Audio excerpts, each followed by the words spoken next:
Today, I'm going to be sharing about 6 key areas to look out for when you are assessing your own calligraphy works in order for you to be able to train your critical eye and write better calligraphy pieces. I can't wait to show you. Let's get down to it.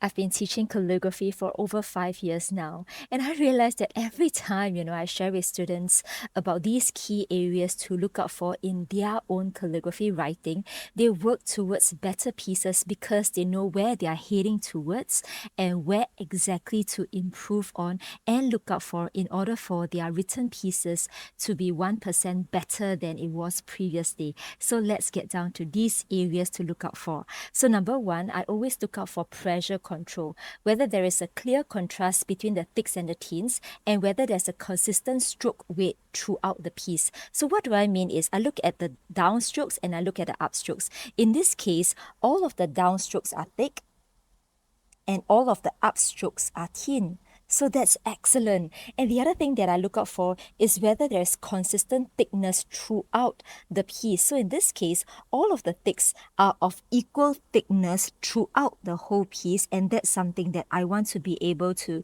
affirm this learner in. Excellent downstrokes weights throughout the whole piece, and that's awesome. Now the other thing, second key area that I want to look out for is consistent in slants. So if I were to look at this piece, I need to see, is there a consistent slant throughout the piece? And yes, if you were to run a diagonal stroke, you will realize that, the slants are pretty consistent throughout the calligraphy piece, and we work towards a 55-degree slant line throughout the piece. And in this case, yes, consistent slant is appeared to be throughout the whole piece, and that's great. There is no letters that are suddenly too upright or overly slanted. So that's our key area number 2. Now our third key area that I tend to want to look out for, and I want to be able to help our learners be mindful of, is the letter proportions of 3:2:3. So the letter proportion of 3:2:3, okay, this color is not so good for, okay, I think this one, 3:2:3 of letter proportion. I want to look at a balanced relationship between the ascenders, X height, and descenders. So in this case, if I were to, have an imaginary line across my X height, if this is a ratio 2, I want to ensure that the ascenders is of a ratio 3. And in this case, you will notice that, the ascender seems to be of the same ratio as your X height. So that's something that I want to highlight to our learner. And in this case, what I'll do is I will help them to see that my ascenders needs to be higher, of a ratio 3, in order for this piece to look better. Same for my ascending loop of B.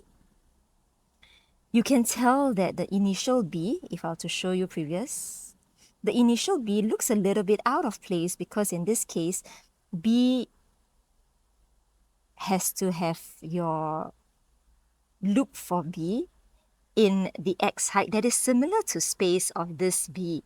So in that case, my ascending loop will have to be slightly bigger for this whole word to look a little bit more consistent. All right. Now then, the fourth thing that I want to look out for is actually something that I mentioned here as well. It's about the curvature of the strokes. I look at the teardrop shapes of your ascending loops. So in this case, even for L, I will look at the curvature of the ascending loops or the curvature of the descending loops, that it has a beautiful teardrop shape.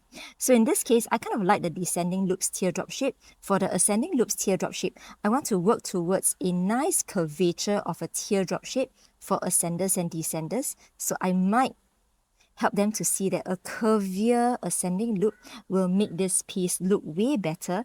Same for your F, right? So if I were to do a F, you will notice that I will work towards a curvier, loopier ascending loop to allow them to see that it gives a more modern feel to each of their letters. And their main stem of the F can have a little bit of a natural spine rather than a straight spine. All right. Now, the other thing that I will also look out for is the spacing and composition. In this case, I really love the composition of this, and it gives a very, very nice balanced feel with minimized interlinear spaces. So the interlinear spaces are minimized, and that's something that is great. If there is too much space between the rows, I would say that the composition will look a little bit awkward. So in order for the whole calligraphy piece to look more balanced and squeezed, we want to be able to minimize awkward gaps between the rows and yet avoid overcrowding. So this is overall balanced written piece, and this is beautiful. Right? Now, the sixth and the last thing that I want to look out for is actually flourishes. And in this case, I want to look at, is there appropriate flourishes? Appropriate flourishes that is introduced in this piece. And I would say yes, there is a very nice curvature for the crossbar. There is a nice ligature even in this T, crossbar of T, connecting to the ascending loop of H. There is a nice exit, a simple exit for your Y, and I would say that this piece is beautiful in the little small flourishes. What are the other things that I'll look out for? I may see, the R having a little bit of a bounce and not too much, because otherwise it might look like another letter instead. So that's something that I'll look out for, the balance, or rather the bounce of the undertones, especially for your N and your R. So the bounce need not go too low. Okay, now let's try another piece, shall we? Okay, let's take a look at this simple composition that we have here. So one, I will look out for the pressure control, whether there is consistent ticks and tints even in this composition piece. And yes, there is consistent ticks and tints. And in this case, the composition is really cutely put because it's small steps. So the words of the small steps are smaller compared to the words big impact. So I like the kind of variation to showcase what the quote or the words mean. So small steps and big impact. So I like that kind of a distinguishment. The other thing that I look out for is whether there is consistent thickness, right? So in this case, yes, there is consistent thickness. And the second point is whether there is consistent slants.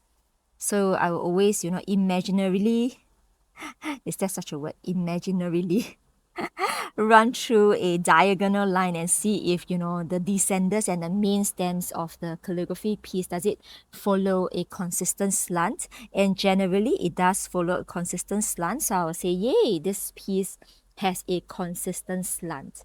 So number 3, letter proportion. I will see if I were to run through X height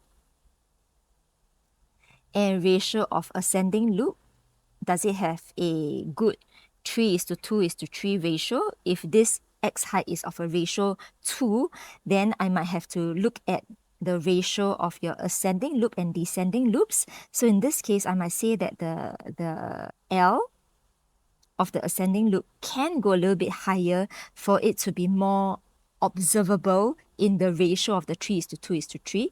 So same for, the word steps. If this is of a ratio 2, then I will have to train my critical eye to see that my descenders or descending loop is of a ratio 3. So this is really working towards training our critical eye, even if you are going to be writing freehand without your diagonal lines and without, the ratio of the practice guide sheets. Okay, now then I want to work towards this composition. I really kind of like this ascending loop of the word big, ascending, because here, when I take a look at the curvatures of my strokes, I love that it is of the long, lean, and curved teardrop shape. of the ascending loops, so I really like that. For the descending loop, I might be a little bit more wanting to not correct this, but maybe giving this a little bit more curvatures for your G. Let me see if I can make this a little bit thicker and maybe use calligraphy to showcase this.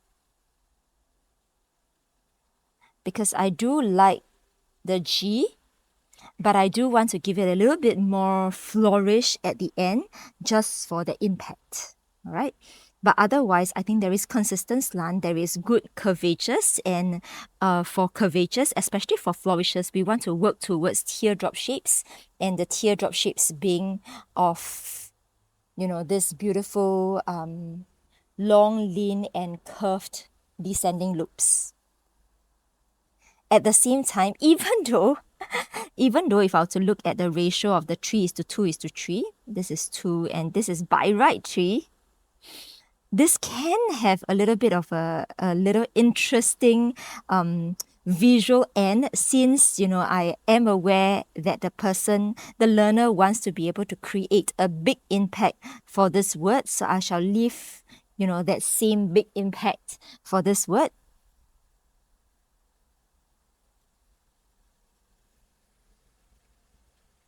Okay, spacing and composition. I want to look at minimizing, the interlinear spaces. So in this case, the amount of interlinear spaces can also be a bit minimized. So I might want to move this whole word upwards. So I'll write here, move the word